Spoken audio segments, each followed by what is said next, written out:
Hope you're all having a great afternoon. It's Michael Resevy with Keller Williams. I'm actually at a home just outside of Raleigh, North Carolina.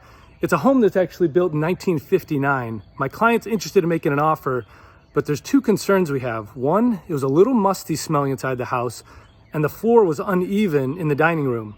So there's a concern there might be a mold problem in the crawl space, and potentially some of the floor joists may be rotted out. So I want to go in and check out the crawl space for my client to see what's going on down there before we go ahead and make an offer. So it is a 60-year-old home. It's going to be dingy down there, dark, and I am just praying there's not some big old snake.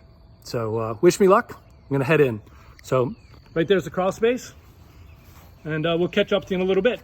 So we're inside the crawl space, and the first thing I'm noticing is that the vapor barrier, which should be covering the dirt and should be taped up tight along the house, it's actually pulled back quite a bit.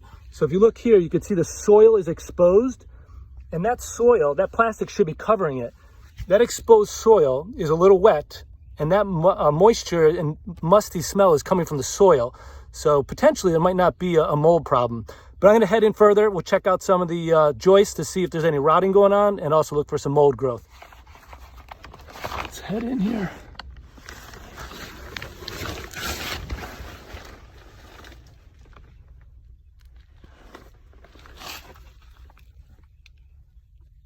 You can see all this growth that's going on the beams.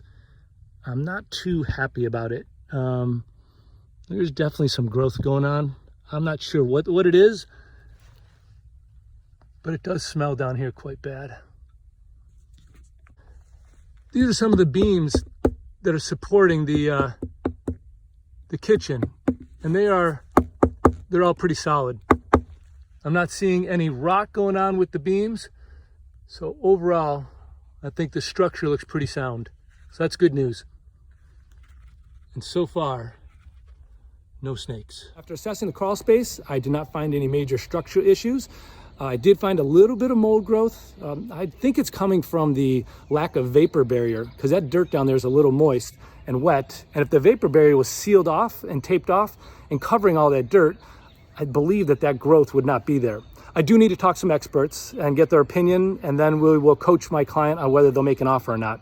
Because in North Carolina, once you do make an offer, there's normal due diligence checks that are given up front, kind of like a down payment, and it can range 0.5%, 1%, sometimes even 2%.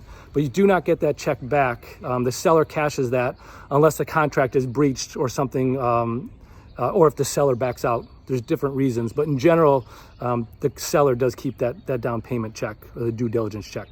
So, as always, I hope you're doing well and make it a fantastic day. See ya.